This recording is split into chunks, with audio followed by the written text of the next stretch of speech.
All right, get ready for this one, because we are diving deep into a story that's making huge waves, and I mean way beyond the swimming pool. Definitely big. Zhanle, the Chinese swimmer who just crushed it at the Paris Olympics, isn't just celebrating, gold medals. Right. He's been invited to speak at the Great Hall of the People. Yeah. This is huge EE in China. It's a massive honor, almost never happens. Yeah. I mean, the Great Hall of the People, that's where China hosts their biggest events, right? Like world leaders, national achievements. Right. So Zhanle being invited to speak there, Right. it shows us his wins. Like, they mean something on a national scale. Yeah. This is so much bigger than just sports.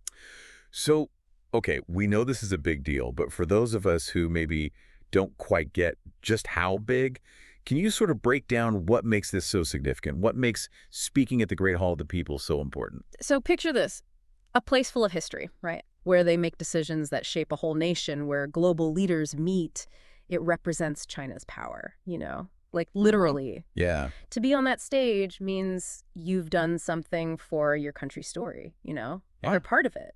It's like stepping into a living monument. Yeah, exactly. And it really puts all of Zhandler's wins into perspective. Oh, for sure. So let's rewind, okay? Let's look at the journey that led him here. Okay. Where does this swimming star even come from? His story, it all begins in Wenzhou. Okay. It's this city, they call it the swimming capital of China. Oh, wow. It's basically the heart of swimming in China, known for producing amazing athletes, Wait, hold on. A whole city dedicated to swimming. Yeah. That's wild. It is, it is. So, I mean, was he destined for greatness basically from the get-go? Well, I mean, you could say that Yeah. Zhanle, he was swimming at 4 years old. Imagine that. Wow. And he picked up all 4 strokes crazy fast, It's like he was born for the water and, maybe someone saw that talent early and nurtured it. 4 years old, that's some serious dedication. Oh, yeah. Right from the start. Definitely. It almost sounds a little too good to be true, Right. but I'm guessing, it wasn't always sunshine and roses. There were some bumps in the road. Of course, not all smooth sailing, right? Right, yeah. When Pan joined the Zhejiang Provincial Swimming Team, it was tough, Yeah. Being away from home so young. Oh, yeah. Homesickness, even insomnia for a while. Can you believe that? It's insomnia. Yeah. Really? That's surprising for an athlete known for crazy stamina and endurance. Right. It shows that even, someone who's destined for greatness, they still face those everyday human struggles. Absolutely. It's all part of it. Yeah. But what sets people like Zhanle apart, it's that ability to push through, His training was intense. Imagine swimming 15,000 meters every single day. Wow. That's insane, right? Yep. You need serious physical and mental strength for that. Oh, absolutely. That's incredible dedication. Definitely. Especially with the setbacks, right? Yeah. So when did things start clicking? When did all that effort turn into big wins? Was there a moment, a turning point? I'd say his breakout moment was at the 2022 World Championship in Budapest. Okay. He smashed the national record there. Oh, wow. It was a sign, you know, he was ready for the world stage. And then, boom, those historic wins at the Paris Olympics. Exactly. A gold medal in the 100-meter freestyle, breaking a world record. I mean, come on, what a statement. Huge. Historic win. For sure. Not just for him, but for China. Yeah, yeah. First ever gold for China in the 100-meter freestyle. Yep. And he didn't stop there? Nope. Part of the team that won the 4x100-meter medley relay. Yeah. Ending the USA's 40-year streak. Oh, yeah. Massive. Oh, man. Talk about a powerful performance. Absolutely. So let's circle back to the Great Hall of the People. What did he actually say in his speech? Yeah. What were the messages that really hit home for the nation? That's what's so interesting. Okay. His speech, it wasn't just about his own win. It was reflecting values, aspirations, things that really matter in Chinese society. So it was more than just a victory lap. It was a message. Oh, yeah, definitely. Crafted for a purpose. For sure. And for a specific audience. Yeah, exactly. To really understand what he said, we got to understand the Chinese dream, right? Yes, exactly. Okay, so I've heard that term, but for those who maybe aren't familiar, can you break it down for us? What does the Chinese dream actually mean? Yeah, for sure. Okay, so the Chinese dream, it's this big idea. Okay. It's captured everyone's imagination in China, popularized by Xi Jinping. Right? It's basically like a vision for Okay. China becoming powerful again, Okay. It's a plan to be prosperous, have social harmony, Right. and for China to be recognized globally. So it's not just about, like, money and the economy. Yeah. No, It's about China being a major player again, exactly. like a powerful force in the world. Yes, both economically and culturally. Right. And what's cool is it's about everyone working together, Yeah. individuals and the whole nation, Uh-huh. citizens working towards these big goals. Okay, so I see where this is going. Yeah. Zhanle winning those gold medals. Yes. It's like a perfect symbol of this Chinese dream. Exactly. It's bigger than just him, right? Right. It's what his victory means for China. Yes, on the world stage, exactly. Okay. And in his speech, he totally gets this, Uh-huh. He was so thankful, not just to his family and team, Right. but to the whole country. Yeah. He knows everyone was behind him, expecting him to win.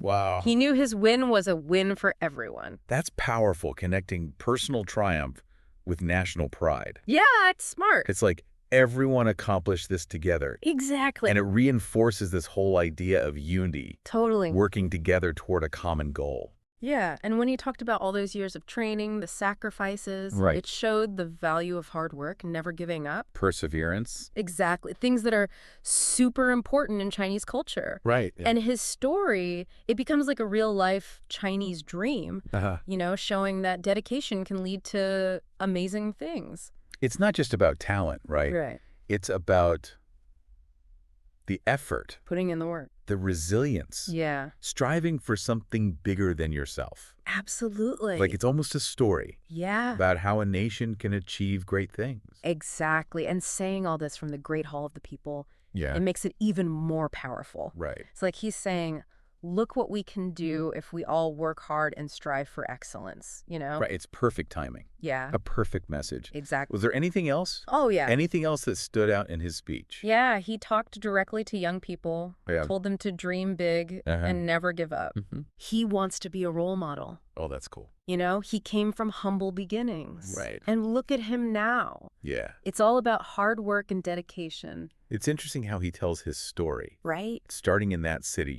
the swimming capital. Wenzhou, Yeah, working his way up. facing The challenges, setbacks. and then achieving something incredible. It's almost like Yeah. a perfect example of the Chinese dream. Yeah, it's the perfect narrative. Yeah. And it resonates with young people, Yeah. They're figuring out who they are, what they want to be. Right. And China's changing so fast. Mm-hmm. They see themselves in Zhanle. Right. He shows them that anything is possible Yeah. if you work hard enough. It's a classic message, right? Yeah. About individual achievement. But then there's this other layer Oh, yeah. about national pride Exactly. and ambition, like working together as a country. It's all connected. He's not just inspiring athletes. He's inspiring a whole generation to believe in this dream. Exactly. That's what makes it so fascinating. Yeah. It works on different levels, Right. for individuals and for the nation. Okay, so we've talked about the Great Hall of the People. Yeah. What makes it so important? Right. And we've looked at Zhanle's message, Mm-hmm. especially with the Chinese dream in mind. Yeah. But what about outside China? Mm-hmm. How has the world reacted to all this? Well, that's where things get even more interesting. Okay, I'm listening. Yeah. So globally, people are blown away by what he did athletically. Right.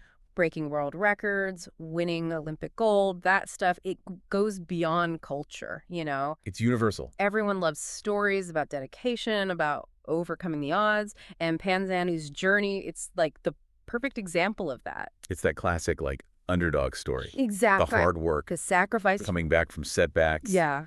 Those themes, they resonate, especially in sports. Exactly. It's not just about one athlete. Yeah. It's about China making a statement on the world stage. Right. Okay, so I'm seeing how this can be, complicated. No, definitely. What are some of the, concerns people have? Some people see it as a rivalry thing, Okay. especially between China and the U.S. Right. There's this idea of a new sports Cold War. Oh, wow. A sports Cold War. Yeah.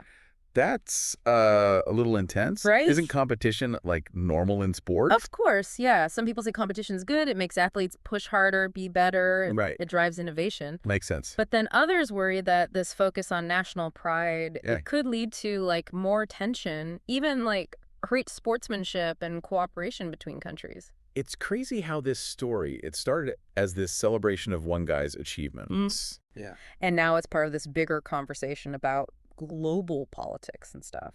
It shows how sports, even though it seems like it's not about politics, Right.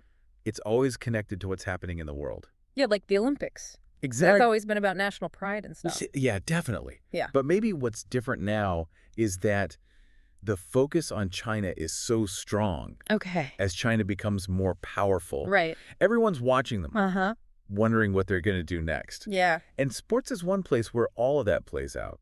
It's like there's always more to the story. Totally. Especially with something like sports. So true. It's so big, and people feel so strongly about it. Yeah, and Zhanle, even though it's not his fault, Right. he's right in the middle of all this. Yeah. Sports, politics, national identity, It's all connected. everything he does, every word he says, Yeah. people analyze it, trying to figure out what it means. That's a lot of pressure. It is, yeah. Especially for someone so young. He's handling it really well, though. He is. He seems so humble. Yeah, it's impressive to deal with all this pressure. Right. Stay focused and start conversations about who we are. Yeah. About politics, about what it means to be human. Yeah. It's crazy. It reminds us that sports are about way more than just like the game. Oh, yeah, It reflects our values, for sure. what we want to achieve. How we see ourselves in the world. Yeah, well said. It'll be interesting to see what happens next with Zhanle and how his story continues to impact the world. Definitely. So to leave everyone with something to think about,